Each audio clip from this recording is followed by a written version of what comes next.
KCN में आपका स्वागत है। मैं किंग हमीद। ಲೋಕಸಭಾ ಚುನಾವಣಾ ನೀತಿ ಸಂಹಿತೆ ಹಿನ್ನೆಲೆ ಜೂನ್ 6ರ ತನಕ ಮೈಸೂರು ನಗರದಲ್ಲಿ ನಿಷೇಧಾಜ್ಞೆ ಜಾರಿ. ಲೋಕಸಭಾ ಚುನಾವಣೆ ನೀತಿ ಸಂಹಿತೆ ಜಾರಿಯಾದ ಹಿನ್ನೆಲೆಯಲ್ಲಿ ಮೈಸೂರು ನಗರ ಪೊಲೀಸ್ ಕಮಿಷನರೇಟ್ ವ್ಯಾಪ್ತಿಯಲ್ಲಿ ಮಾರ್ಚ್ 16ರಿಂದ ಜೂನ್ 6ರ ತನಕ ಸೆಕ್ಷನ್ 144 ಅನ್ವಯ ನಿಷೇಧಾಜ್ಞೆ ಜಾರಿಗೊಳಿಸಲಾಗಿದೆ ಎಂದು ಮಂಗಳವಾರ ಮಧ್ಯಾಹ್ನ 12 ಗಂಟೆಗೆ ನಗರ ಪೊಲೀಸ್ ಆಯುಕ್ತ ಬಿ ರಮೇಶ್ ತಿಳಿಸಿದ್ದಾರೆ. ಈ ಅವಧಿಯಲ್ಲಿ ಮಾರಕಾಸ್ತ್ರಗಳನ್ನು ಹಿಡಿದು ಓಡಾಡುವುದು, ಸ್ಫೋಟಕ ವಸ್ತುಗಳ ಸಾಗಾಟವನ್ನು ನಿರ್ಬಂಧಿಸಲಾಗಿದೆ. ಅಲ್ಲದೆ ರಹದಾರಿ ಪಡೆದ ಪಿಸ್ತೂಲ್, ಗನ್, ನಾಡಬಂದೂಕುಗಳನ್ನು ಆಯಾ ಪೊಲೀಸ್ ಠಾಣೆಯಲ್ಲಿ ಜೂನ್ 6ರ ತನಕ ಡಿಪಾಸಿಟ್ ಇಡುವಂತೆಯೂ ಪೊಲೀಸ್ ಆಯುಕ್ತರು ಸೂಚಿಸಿದ್ದಾರೆ.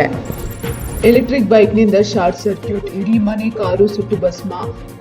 ಎಲೆಕ್ಟ್ರಿಕ್ ಬೈಕ್ನಿಂದ ಹೊತ್ತಿಕೊಂಡ ಬೆಂಕಿಯಿಂದ ಇಡೀ ಮನೆ ಹಾಗೂ ಕಾರು ಸುಟ್ಟು ಭಸ್ಮವಾಗಿರುವ ಘಟನೆ ಮಂಗಳವಾರ ರಾತ್ರಿ 11 ಗಂಟೆಗೆ ಕುಂಬಾರಕೊಪ್ಪಲಿನ ಸ್ಮಶಾನ ರಸ್ತೆಯ ಬಳಿ ನಡೆದಿದೆ. ವಿದ್ಯಾವರ್ತಕ ಸಂಘದ ಅಧ್ಯಕ್ಷರಾಗಿರುವ ಗುಂಡಪ್ಪ ಗೌಡರ ಮನೆಯಲ್ಲಿ ಈ ಘಟನೆ ನಡೆದಿದ್ದು, ನಿನ್ನೆ ರಾತ್ರಿ ಎಲೆಕ್ಟ್ರಿಕ್ ಬೈಕ್ ಚಾರ್ಜ್ಗೆ ಇಟ್ಟು ಮಲಗಿದ್ದಾರೆ. ಚಾರ್ಜರ್ನಲ್ಲಿ ಶಾರ್ಟ್ ಸರ್ಕ್ಯೂಟ್ ಆಗಿ ಬೆಂಕಿ ಹೊತ್ತಿಕೊಂಡಿದೆ. ಪಕ್ಕದಲ್ಲಿ ನಿಲ್ಲಿಸಿದ್ದ ಬೈಕ್ಗೆ ಬೆಂಕಿ ತಗುಲಿ ಬಳಿಕ ಎಸ್ಯುವಿ ಕಾರಿಗೂ ವ್ಯಾಪಿಸಿದೆ. ನಂತರ ತನ್ನ ಮನೆಗೆ ಬೆಂಕಿ ವ್ಯಾಪಿಸಿ ಪೀಠೋಪಕರಣಗಳೆಲ್ಲವೂ ಸುಟ್ಟು ಭಸ್ಮವಾಗಿದೆ.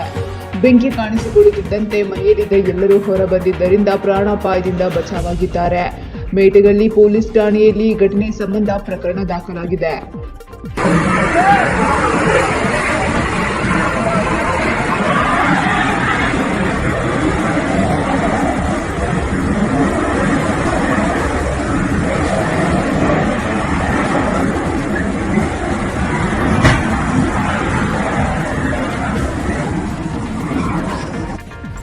ಪೋಷಕರು ಬೈಕ್ ಮತ್ತು ಮೊಬೈಲ್ ಕೊಡಿಸಲಿಲ್ಲವೆಂದು ಮನನೊಂದು ಆತ್ಮಹತ್ಯೆಗೆ ಶರಣಾದ ಯುವತಿ.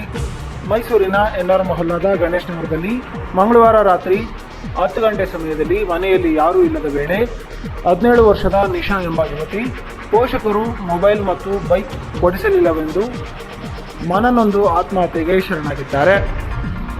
ಸದ್ಯ ಈ ಸಂಬಂಧ ಎನ್ಆರ್ ಪೊಲೀಸ್ ಠಾಣೆಯಲ್ಲಿ ಪ್ರಕರಣ ದಾಖಲಾಗಿದ್ದು, ಮೈಸೂರಿನ ಕೆಆರ್ ಆಸ್ಪತ್ರೆಯ ಶವಾಗಾರದಲ್ಲಿ ಪಂಚನಾಮೆ ಕಾರ್ಯ ಮುಗಿದ ಬಳಿಕ ಪೋಷಕರಿಗೆ ಮೃತದೇಹವನ್ನು ಹಸ್ತಾಂತರಿಸಲಾಗಿದೆ.